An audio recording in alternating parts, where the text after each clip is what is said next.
여러분 반갑습니다. 저는 목포대학교 전기 및 제어공학과에서 전기를 가르치고 있는 박혜춘입니다. 먼저 전기의 세계에 오신 여러분들을 환영하며 오늘은 우리 생활의 편리함과 윤택감을 주고 있는 전기 에너지의 일반적이고 기본적인 내용 중에서 많은 사람들이 잘 알고 있는 것 같으면서도 모르는 전기의 두 종류인 직류와 교류라는 주제를 가지고 여러분들과 같이 이야기를 나누어 보고자 합니다. 교류가 직류보다 더 좋은 것인가? 또는 교류가 직류보다 더 위험한가? 더불어 지금 많이 사용되고 있는 교류는 앞으로도 계속해서 강자의 위치를 지키고 우리의 생활과 산업 현장에서 많이 사용될 것인가를 아래와 같은 순서대로 살펴보겠습니다.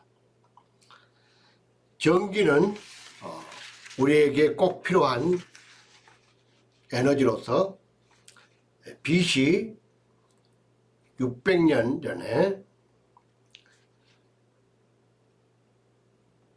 탈레스라는 그리스 과학자가 송진이 굳어서 오랜 세월이 지나면 만들어지는 호박을 모피에 문지르다가 처음 발견했습니다.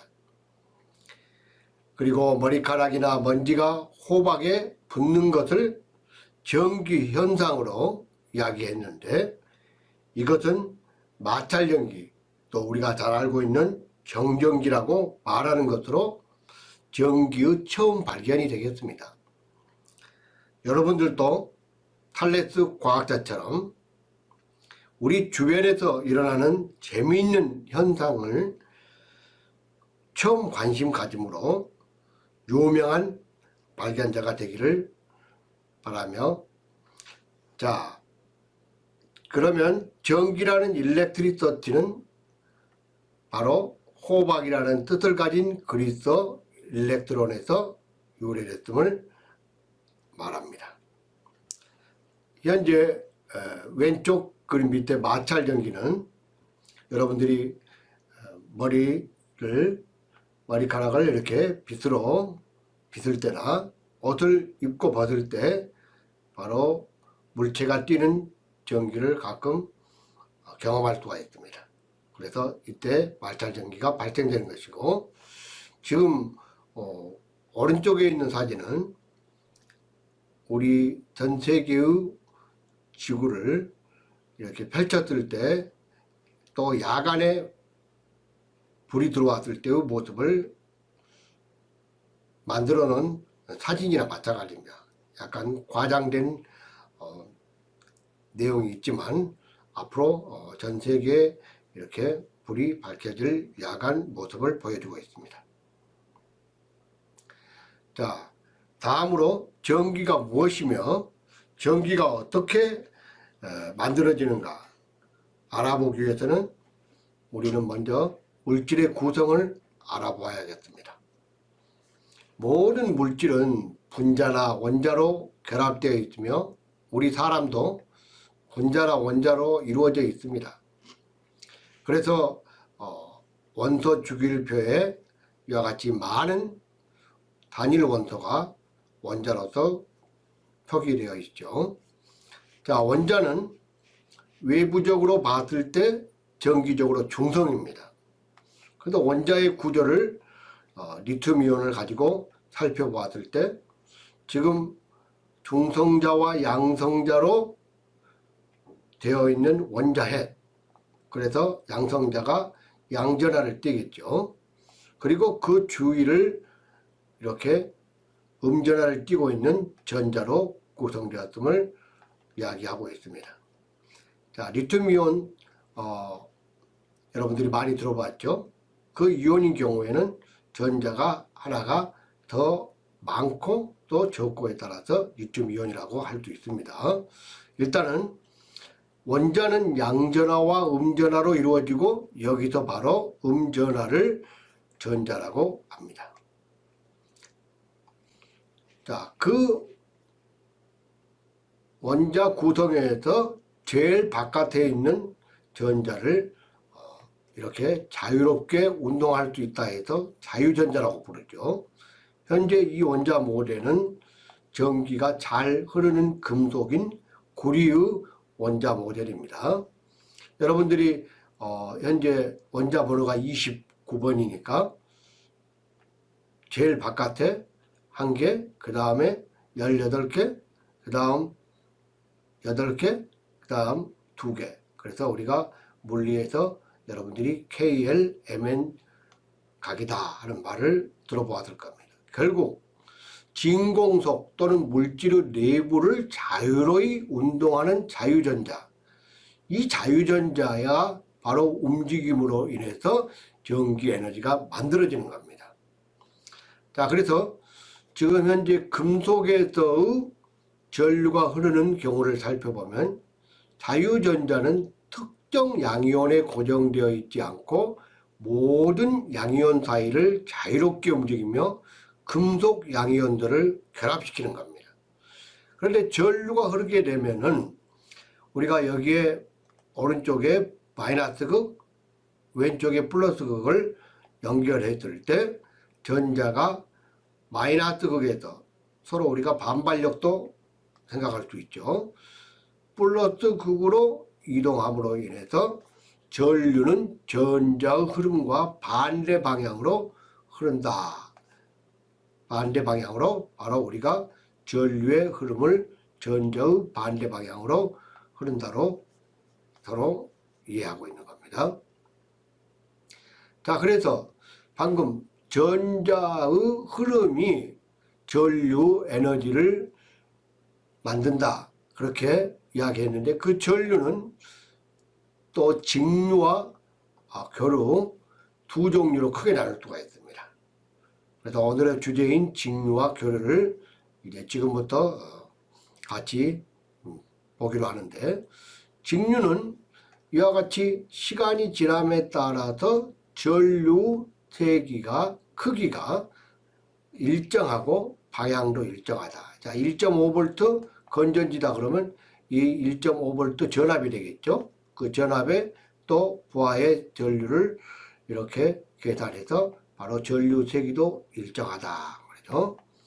자, 교류인 경우에는 전류 세기와 크기죠. 크기와 방향이 한 번은 플러스에서 마이너스, 다시 말해서 왼쪽에서 오른쪽으로, 또 이 경우에는 오른쪽에서 왼쪽으로 이와 같이 현재 변화를 주기적으로 반복하는 경우다 말이죠. 그래서 여기에 지금 여러분들이 수학 시간에 배웠던 정연파하고 아주 똑같이 생겼죠.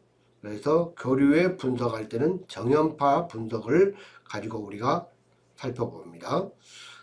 한 번 반복되는 것을 주기라고 한다 이 말이죠. 그 주기는 바로 현재 주기분의 1 하면 결국 파장이 되겠죠. 파장.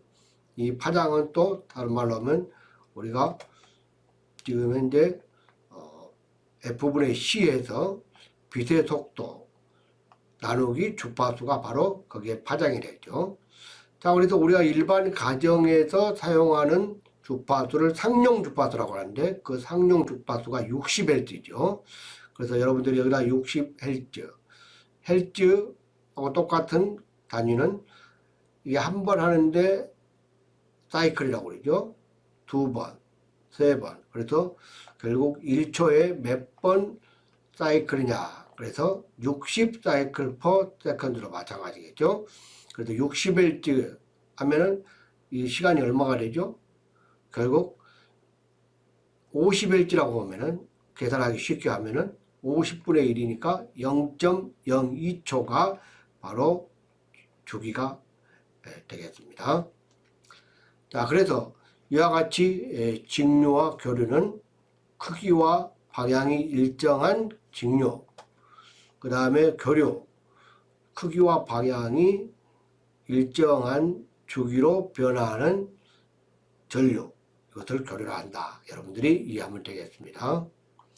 자, 이제 직류와 교류를 좀 더 살펴보면, 직류는 시간에 따라 크기와 방향이 바뀌지 않는 전류다, 이렇게 말을 했죠. 그래서 지금 현재 계속 한 방향으로, 교류는 시간에 따라 크기와 방향이 주기적으로 계속해서 바뀌는 전류. 그래서 우리가 플러스인 경우에는 또 마이너스인 경우에는, 자, 그래서 직류를 우리가 발생할 때는 회전기, 회전한다 이 말이죠. 모터나 발전기 회전하죠. 그 회전기를 구동시켜서 운동 에너지를, 기계적인 에너지를 전기 에너지로 바꾸는 경우를 회전 발전. 그러나 회전이 없고, 회전기가 없고, 화학적인 방법 또는 물리적인 방법으로 전기를 만드는 것들을 무회전 발전이라고 하죠. 그래서 1차 전지, 2차 전지, 연료전지, 태양전지, 원자력 전지 같은 경우는 무회전 발전이 되는데, 근데 여러분들이 잘 알고 있는 배터리는 결국 플러스에서 이와 같이 현재 전류는 전자의 방향과 반대이기 때문에 이와 같이 마이너스로 전류가 흐르겠습니다. 그 다음, 이 배터리는 바로 무회전 발전을 말하겠죠. 자, 그 다음, 교류를 설명하고 있는 회전 발전은 여러분들이 보는 바와 같이 지금 현재 방향이 주기적으로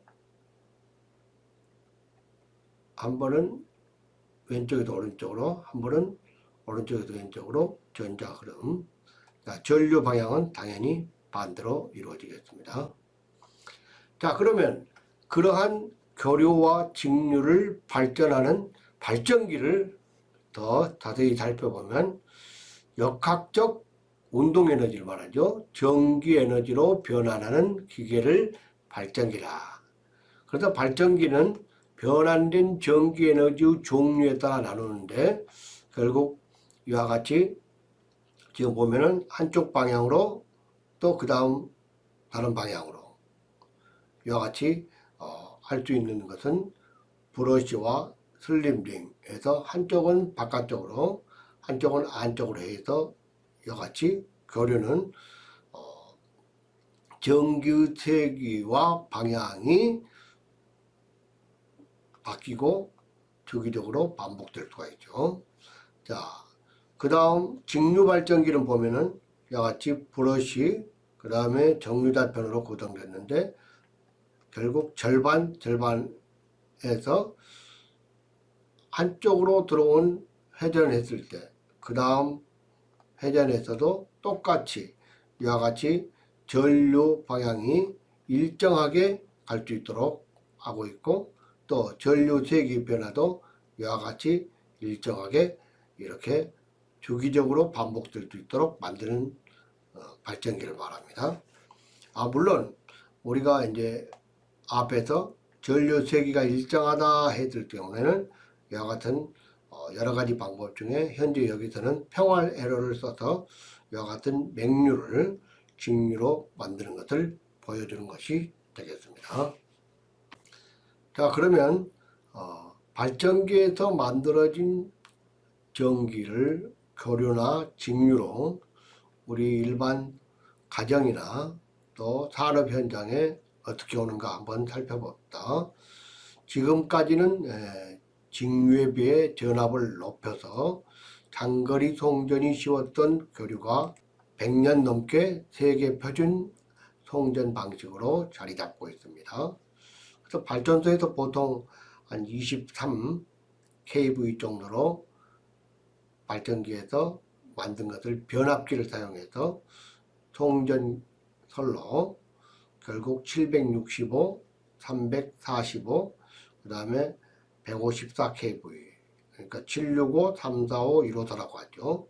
이렇게 해서 1차 변전소를 통해서 직거래 고객, 또 2차 변전소를 통해서는 도서지역 이렇게 공급이 되고, 22.9 kV로 된 경우는 이제 가공 송전솔로, 또 지중 매설 솔로로 해서 이와 같이 우리 일반 가정에서는 220V 또 380V 공급을 받아서 결국 교류가 우리 생활에서 사용되고 있죠.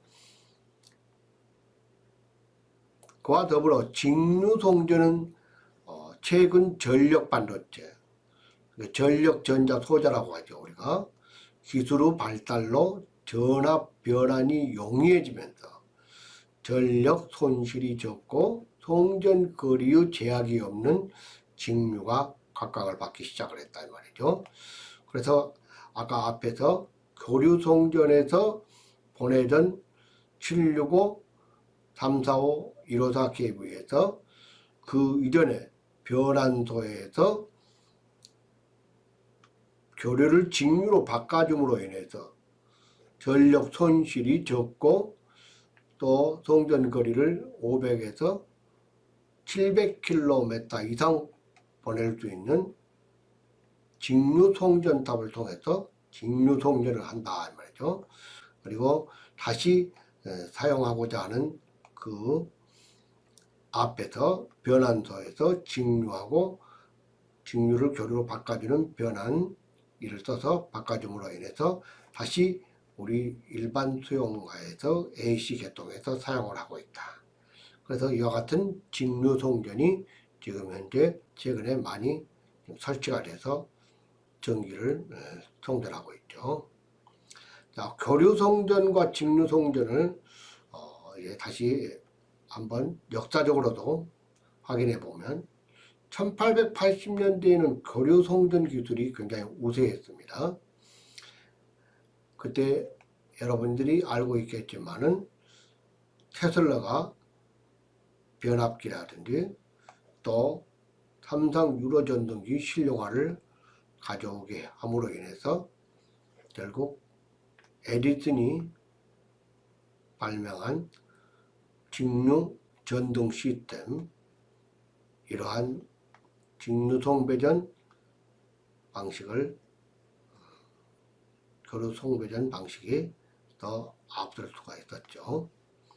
자, 한번 보겠습니다. 1881년에 에디슨 회사가 설립되었고 그때 110V 결국 직류 배전 사업을 한 것입니다. 그래서 중앙 발전에서 전동 시스템으로 전기가 가려고 전류가 흐르려면 여러 곳에 전선이 많이 필요했죠. 그래서 그 당시에 바로 전선을 많이 선로를 연결해야 되는 그런 상태가 되어버렸습니다. 또 굵은 전선이 필요하죠. 그러나 교류인 경우에는 테슬라의 변압기 웨팅하우스에서 개발한 것을 상용화시킴으로 인해서 AC 장거리 송전이 가능하게 됩니다. 그리고 가는 전선 또 경제적으로 승부를 걸 수가 있었죠. 자, 지금 현대에서는 어떻게 되느냐. 초장거리 송전에서는 직류가 하이볼티지 직류 송전을 함으로 인해서 절연도 100kV까지 가능하고, 그래서 페란티 효과라든지 히스테리 현상이라든지 고조파, 노이즈 전자파, 약간 어려운 용어이긴 하지만 이러한 교류를 사용함으로 인해서 발생되는 현상들을 결국 현대의 교류 송전에서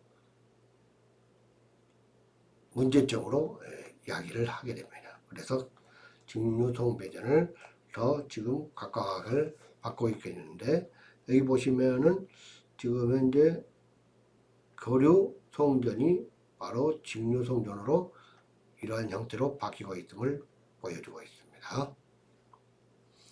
자, 그러면 이제 크게 두 번째로 직류와 교류, 그 다음에 직류 교류 송배전 알아보았는데, 이제 마지막으로 전기재해를 좀 알아보겠습니다. 전기재해라는 것은 어떤 사고를 말합니다. 그 사고 중에서 우리가 가장 많이 방송이나 또 매스컴을 통해서 인터넷을 통해서 알 수 있는 게 감전이죠. 그리고 전기재해는 전기 화상, 화재, 전기 설비, 망가뜨림, 정전기 재해, 낙뢰, 전자파, 장애, 그 다음에 정전 있는데 전기 재해에 대해서 그 중에서도 감전만 확인해 보면 우리 사람은 이렇게 몸속에 역시 수분이 있는 거나 마찬가지이기 때문에 300오hm 정도의 저항을 갖고 있습니다. 그리고 현재 습한 피부인 경우에는 1000에서 10,000ohm입니다. 그래서 결국 전선을 통해서 우리 몸에 통전 전류가 흐르게 되면은, 다시 말해서 통전 전류가 전압이 100V고 저항이 2000이다 할 경우에도 50mA가 되겠죠. 그런데 통과 전류 크기를 1, 5, 10, 15, 50 보면은 50mA 이상에서는 결국 이렇게 사망까지도 할 수 있는 증상이 나옵니다. 그래서 우리 몸은 현재 통전 전류가 50에서 100mA를 흐르게 되면은 사망할 수도 있다는 것을 알 수 있겠습니다. 자, 그래서 감전을 좀 더 정확히 살펴보면 전격에 의한 실신이다, 전기 충격이다 이 말이죠. 그래서 쇼크에 의한 사망, 심실세동으로 인한 심장 기능 마비, 근육 수축으로 인한 지식을 말합니다.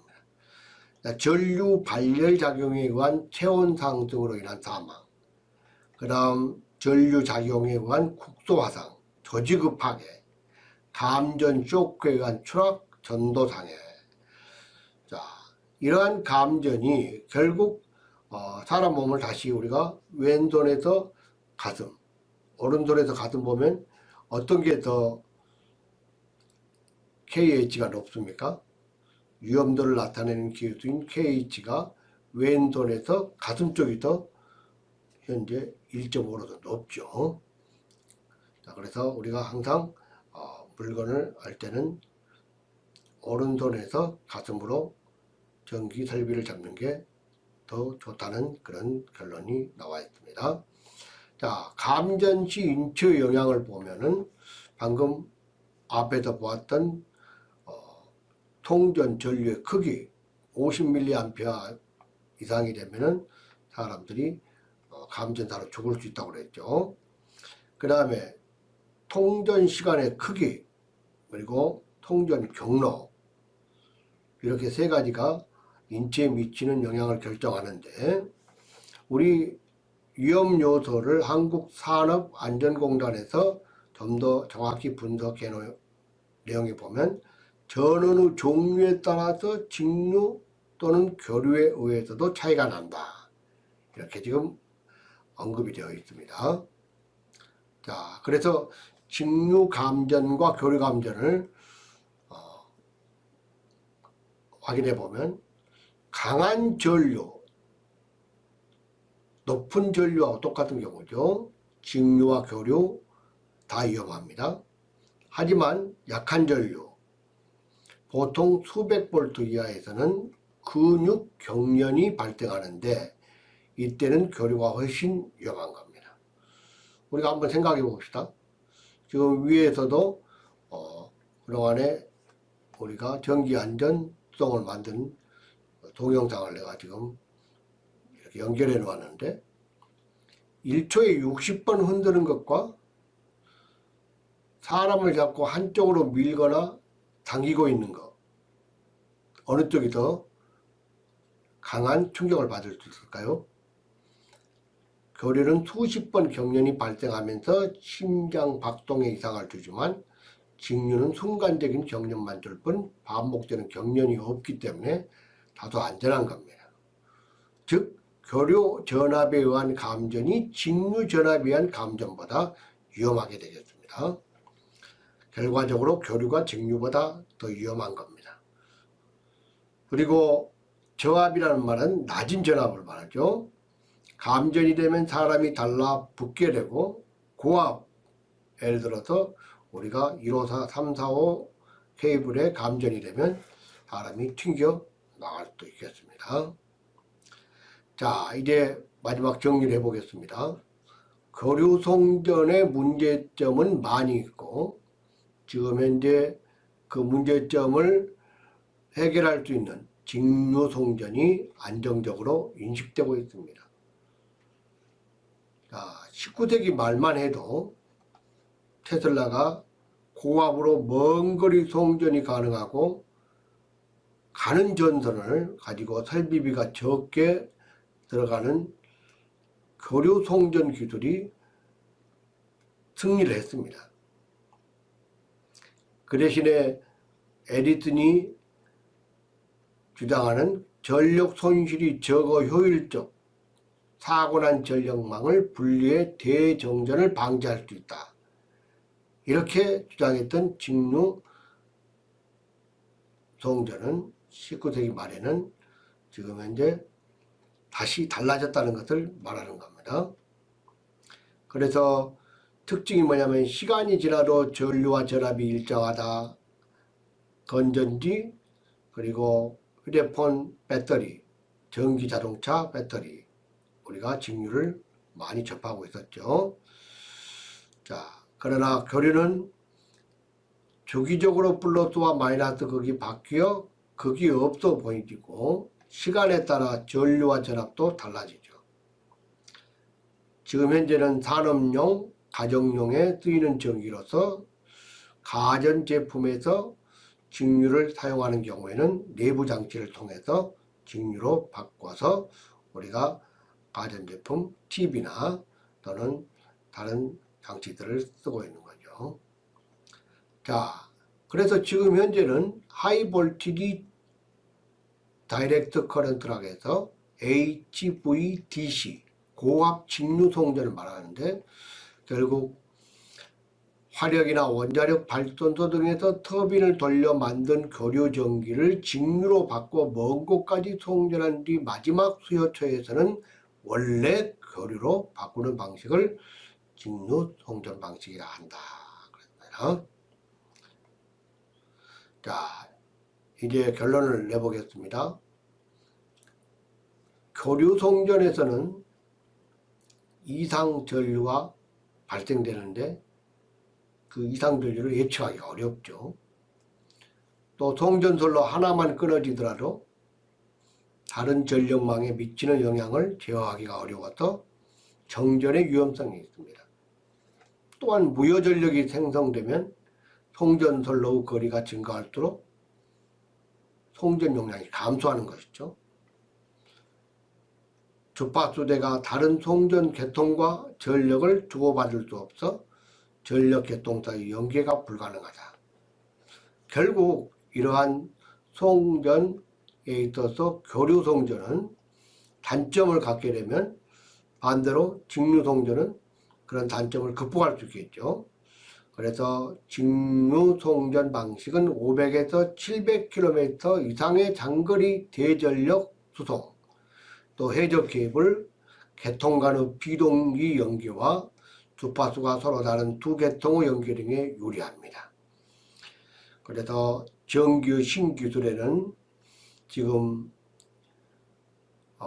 직류 송배전도 있고 또 무선 전력 전송, 마이크로 발전 등 많이 있는데 결론은 아직 직류와 교류의 승부는 끝나지 않았고 앞으로도 게임은 계속될 것이라는 겁니다. 아니 그러지 않으면 함께 같이 가야 할 운명이기도 합니다. 자, 그러면 오늘 나와 같이 살펴본 전기의 직류와 교류에 대하여 간단한 내용을 설명을 드렸는데 앞으로 추가적인 자세한 설명은 다음 기회에 또 해드리기로 하고 이것으로 일단 전기의 세계에서 전기의 두 종류 직류와 교류에 대해서 살펴보았습니다. 항상 건강과 행운을 빕니다. 감사합니다.